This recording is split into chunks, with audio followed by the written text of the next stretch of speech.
Bag में आपका drone तो नहीं? नहीं कुछ नहीं, खाली कैमरा सारे अलाउ है, सिर्फ ड्रोन नहीं अलाउ।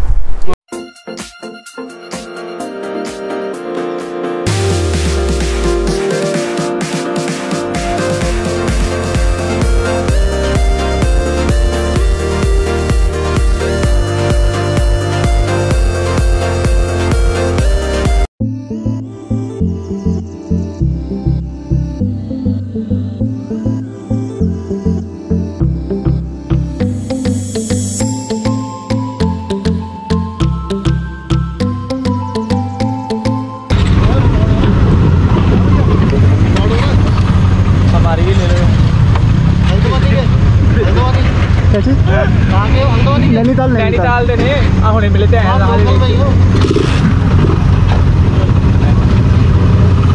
आप लोग पूरा गोविंद घाट तक जा रहे हो भैया या वहीं तक जोशीमठ तक? जोशीमठ तक जाएंगे।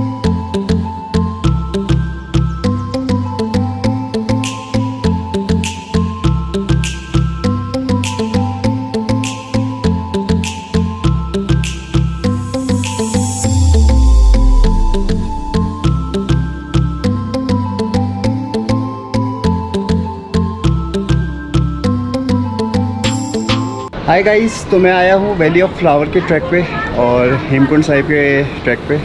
तो मैं पहुँच चुका हूँ पुन्नाव गाँव पे, जहाँ मैंने भैया के वहाँ पे बाइक खड़ी करी है और ये पार्किंग टाइप की है। और यहाँ से अब मुझे पहुँचना है घंगरिया आज, और उसके बाद 5 किलोमीटर का वहाँ से ट्रैक पड़ेगा वैली ऑफ फ्लावर का।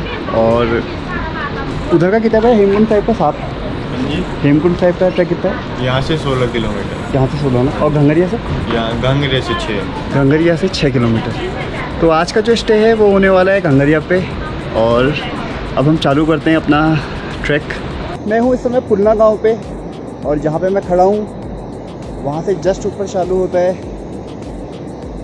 घंगरिया का रास्ता। घंगरिया वो जगह है जहाँ पे मुझे आज पहुँचना है। यहाँ से 10 किलोमीटर कुछ का ट्रैक है। वहाँ पहुँचने के बाद ही वैली ऑफ फ्लावर और हेमकुंड साहिब का जो ट्रैक है वो अलग अलग चालू होता है।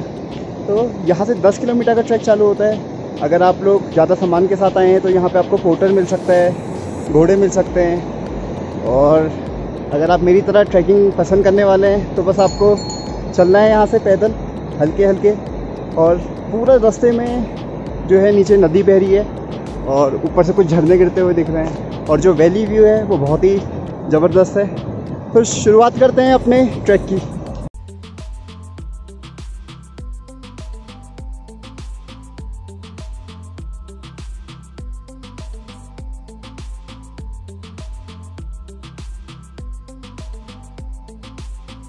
तो गाइस, अगर आप लोग आना चाहते हैं हेमकुंड साहिब जी, बद्रीनाथ, वैली ऑफ फ्लावर, तो आपको सबसे पहले आना पड़ेगा गोविंद घाट पे, जो कि चमोली डिस्ट्रिक्ट उत्तराखंड पे स्थित है। और ये जोशीमठ से 22 किलोमीटर दूर पड़ती है। जो नीचे आपको आवाज़ आ रही है ये अलकनंदा और जो लक्ष्मण गंगा है उसका संगम होता है यहाँ पे, तो उसकी नदी के बहने की आवाज़ है। और यहाँ आने के बाद आप 3 इम्पॉर्टेंट जगह पे जा सकते हैं। एक है बद्रीनाथ, जो कि हिंदू श्रद्धालुओं का एक प्रमुख धार्मिक स्थल है। दूसरा है हेमकुंड साहिब जी, जो कि सिख श्रद्धालुओं का एक बहुत फेमस धार्मिक स्थल है। और तीसरा है वैली ऑफ फ्लावर। तो मुझे आज पहुंचना है घंगरिया पे, जहां पहले पहुंचने के लिए मुझे 10 किलोमीटर की चढ़ाई करनी पड़ेगी। और वहां से हेमकुंड साहिब जी और वैली ऑफ फ्लावर जाऊंगा मैं। अभी मेरी जो पहला काम है वो है घंगरिया पहुंच के एक रूम लेना। आज मैं आराम करूंगा और कल चलेंगे वैली ऑफ फ्लावर और हेमकुंड साहिब जी की ओर को।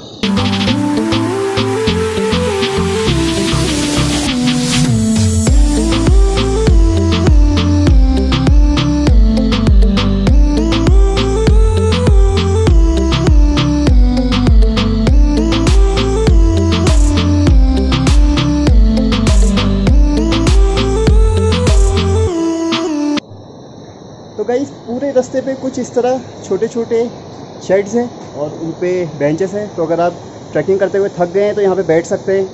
हर थोड़ी दूरी पे आपको टॉयलेट्स मिलेंगे, पोर्टेबल टॉयलेट्स लगे हुए हैं किनारे पे, तो आपको उसके लिए भी परेशान नहीं होना है। पूरा ट्रैकिंग का रास्ता जो है किनारे किनारे घने जंगल से घिरा हुआ है, नीचे नदी बह रही है, तो ट्रैक पे काफ़ी मज़ा आ रहा है। और कोरोना वायरस जो क्राइसिस है उसके वजह से यहाँ पे भीड़ भी काफ़ी कम है। तो मैं अकेले ही चले जा रहा हूँ। मुश्किल से हर किलोमीटर पे 1 या 2 जने मिल रहे हैं।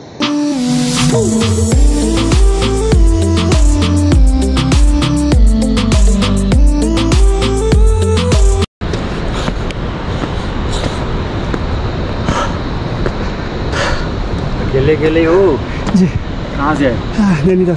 दिल्ली से? नैनीताल से फर्स्ट टाइम? हाँ।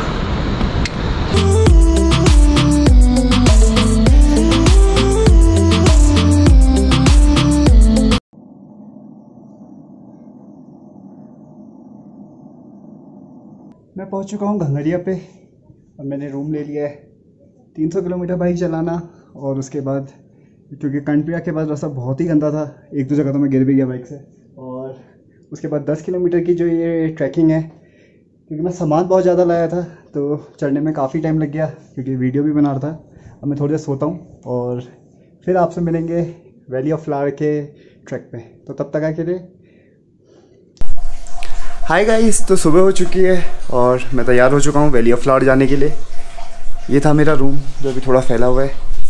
मेरा नाश्ता आ चुका है, थोड़ा मैं पैक करा के ले जा रहा हूँ क्योंकि वहाँ पे कोई रेस्टोरेंट या होटल मुझे मिलने वाला नहीं है। और सुबह का जो नज़ारा है भंडार घाटी का, वो कुछ इस तरह का।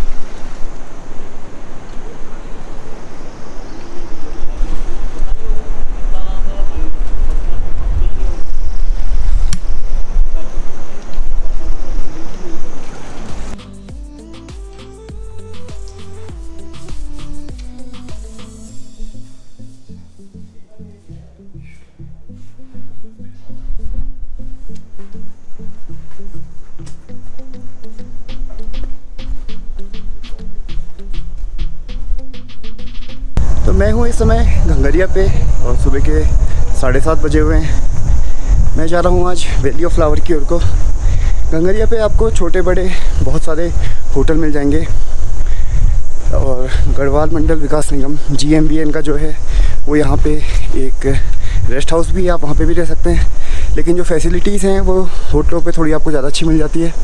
एक गुरुद्वारा भी है नीचे, अगर आप वहाँ रहना चाहते हैं तो वो भी एक ऑप्शन है।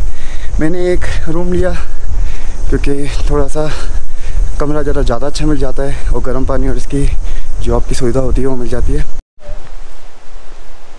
वैली ऑफ फ्लावर का जो ट्रैक है वो है घंगरिया से 4 किलोमीटर का और वहाँ जाके आप कितना भी आगे जा सकते हैं, क्योंकि जो पार्क है उसका जो क्षेत्रफल है वो है 88 स्क्वायर किलोमीटर, यानी कि 88 किलोमीटर स्क्वायर, और 8 किलोमीटर लंबा है, 2 किलोमीटर चौड़ा है। तो काफ़ी एरिया है कवर करने को और आप शाम को वहाँ रह नहीं सकते हैं, आपको वापस आना होता है। तो डिपेंड करता है आप कितना चल सकते हैं।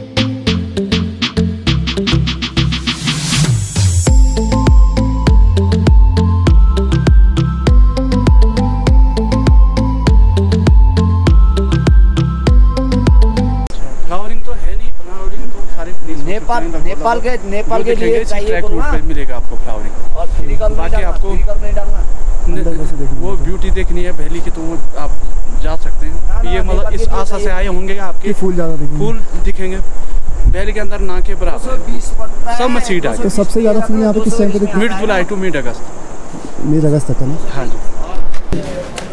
टिकट कितना है? 150। इस साल तो अंकल टूरिस्ट भी काफ़ी कम हो गए हैं। टूरिस्ट बहुत कम हो गया। पार्क का जो एंट्री फ़ीस है वो है 150 रुपये। आपको एक पास मिलता है जो कि 3 दिन के लिए वैलिड रहेगा, यानी कि 3 दिन तक आप यहाँ आ जा सकते हैं। उसके बाद आपको वापस ही ख़रीदना पड़ता है। और जैसे कि मुझे यहाँ पे जो गार्ड मिले थे उन्होंने बताया कि अगर आपको मेन फूल देखना है तो वो मिड अगस्त तक का ही दिखते हैं। इस समय जो होता है बारिश के बाद सारे के सारे जो फूल होते हैं वो ख़त्म हो गए होते हैं, गिने चुने या नाम मात्र के ही फूल मिलेंगे। लेकिन वैली ऑफ फ्लावर का जो घाटी का व्यू है वो भी बहुत कमाल का है।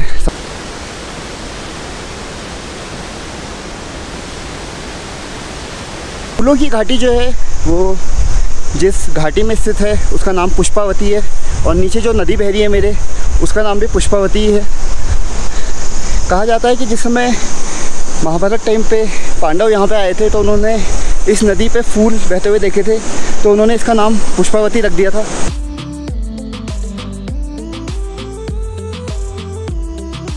फूलों की घाटी के अंदर का जो ट्रैक है, यहाँ पे कोई खच्चर अलाउड नहीं है, तो आपको खुद ही आना पड़ेगा पैदल, और ना ही अंदर कोई दुकान है। तो जिस समय आप इधर को चले हुए हैं, अपने लिए पानी, नाश्ता, स्नैक्स जो भी आप चाहें वो खुद लेके आएँ।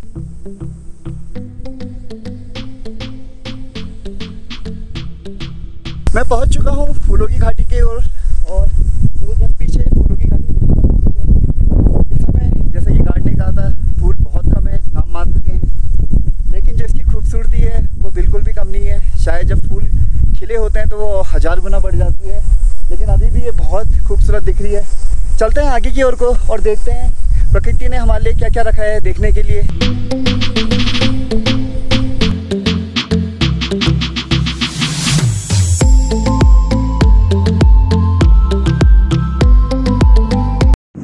फूलों की घाटी को 1982 में यानी कि 1982 पे नेशनल पार्क घोषित कर दिया गया था, और इस समय ये एक वर्ल्ड हेरिटेज साइट है।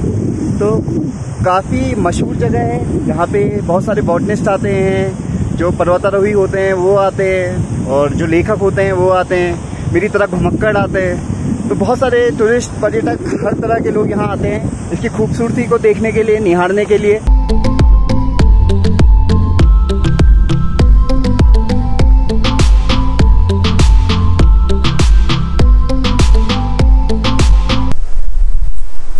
गुफा के वहाँ पे बहुत अच्छी कलाकारी की हुई है। कोरोना वायरस का जो संकट है अभी हमारे बीच में, वो कितना ज़्यादा है इस बात से अंदाज़ा लगाया जा सकता है कि वैली ऑफ फ्लावर में मुझे अभी तक का एक भी आदमी नहीं मिला है।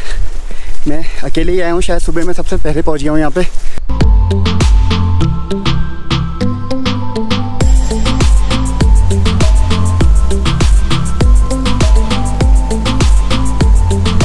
स्थानीय लोग और जो महापुरुष या योगी लोग जो यहाँ पे तपस्या करने के लिए आते थे, वो तो इस जगह को आदिकाल से जानते थे। लेकिन 1931 में 3 ब्रिटिश पर्वतारोही जो कि थे Frank S Smythe, Eric Shipton और RL होड्सवर्थ, वो माउंट कामेत को फतह करके जब लौट रहे थे तो वो रास्ता भटक गए और वहाँ पहुँचे इस जगह पे। चारों ओर की जो सुंदरता थी, जो फूलों को और जो आसपास की हरियाली थी, यहाँ पे बहने वाले झरने और ग्लेशियर्स को देख के इसकी जो सुंदरता थी, वो इससे इतने मंत्रमुग्ध हुए कि उन्होंने इस जगह का नाम रख दिया वैली ऑफ फ्लावर्स, यानी कि फूलों की घाटी। और इस तरह बाहर की जो दुनिया है उसको इसके बारे में पता लगा, और दूर दूर से लोग इस जगह को देखने के लिए, इसकी सुंदरता को निहारने के लिए यहाँ आने लगे।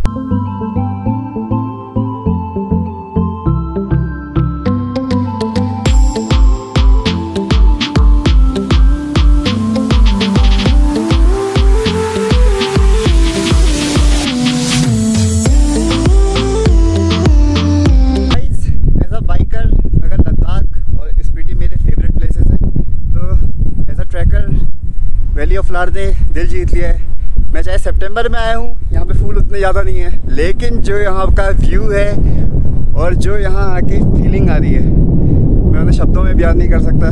पूरा एरिया इतना खूबसूरत है, हरा भरा, दूर दूर तक का कोई नहीं है।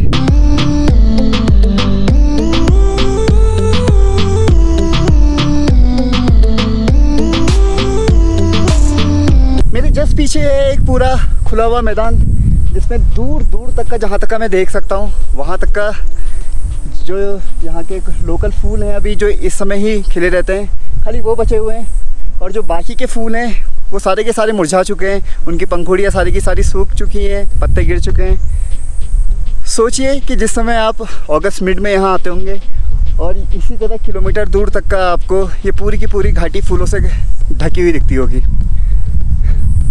नेक्स्ट ईयर पक्का गाइस आप सब लोगों को इस पूरी घाटी को जो फूलों से ढकी होगी वो दिखाऊंगा। आप सभी लोगों से एक रिक्वेस्ट है कि अगर आप ऊपर आएँ और अपने साथ कुछ इस तरह के स्नैक्स लेके आ रहे हैं तो प्लीज़ उसके जो भी रैपर होंगे, बॉटल्स होंगी, उन्हें अपने साथ वापस नहीं चले जाइएगा, यहाँ मत डालिएगा। आने वाली जितनी भी हमारी जनरेशन है या जो भी लोग यहाँ आए उनको ये साफ़ सुथरा पार्क, ये जो फूलों की घाटी है ऐसी ही दिखे, इसमें कूड़ा कचरा ये ना दिखे। तो प्लीज़ यहाँ पे जो भी कूड़ा लाएं अपने साथ वापस लेके चले जाएं।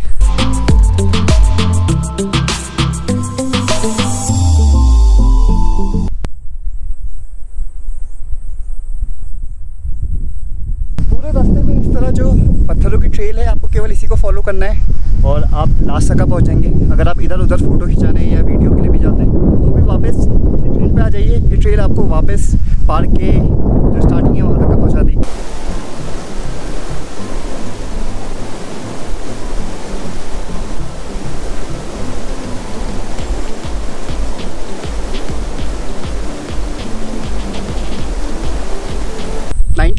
में यहाँ पे एक बॉटनिस्ट आई थी जिनका नाम था जोएन मार्गरेट लेगी। वो जब यहाँ आई थी, उनका मेन मकसद था फूलों की घाटी में फूलों को और जड़ी बूटियाँ जो यहाँ पे उगती हैं उसकी स्टडी करने का। लेकिन यहाँ पे फूलों के सैंपल इकट्ठा करते हुए वो एक जगह घाटी में नीचे गिर गई और उनकी डेथ हो गई। बाद में यहाँ पे उनकी बहन आई और उन्होंने एक मेमोरियल उनके नाम पे यहाँ आगे बनाया हुआ है। वहाँ तक का मैं जाने वाला नहीं हूँ क्योंकि वो काफ़ी आगे पड़ेगा और इस समय यहाँ पे इतने फूल भी नहीं है जो मैं देख सकूँ।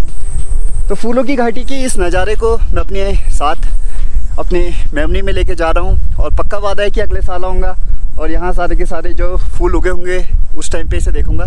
तो गाइस तभी चलते हैं वापस ट्रैक करते हुए जरा नीचे की ओर को, कहीं पे बैठ के नाश्ता करेंगे और उसके बाद वापस नीचे कुछ पहुँचेंगे।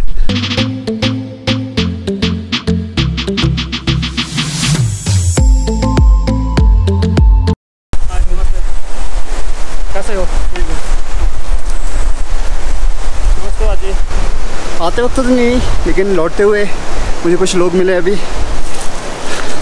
मैं ही शायद जहाँ सुबह सबसे पहले आ पहुँचा था।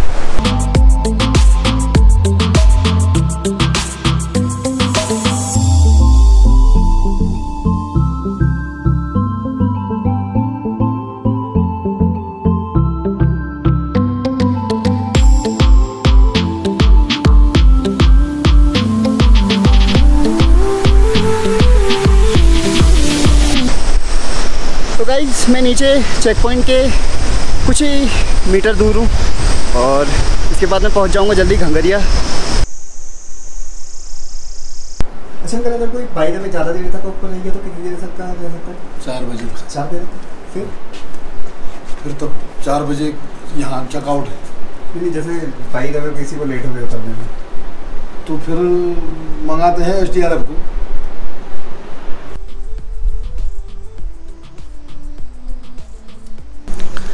तो गाइज़ वैली ऑफ फ्लावर का ट्रैक हो चुका है ख़त्म।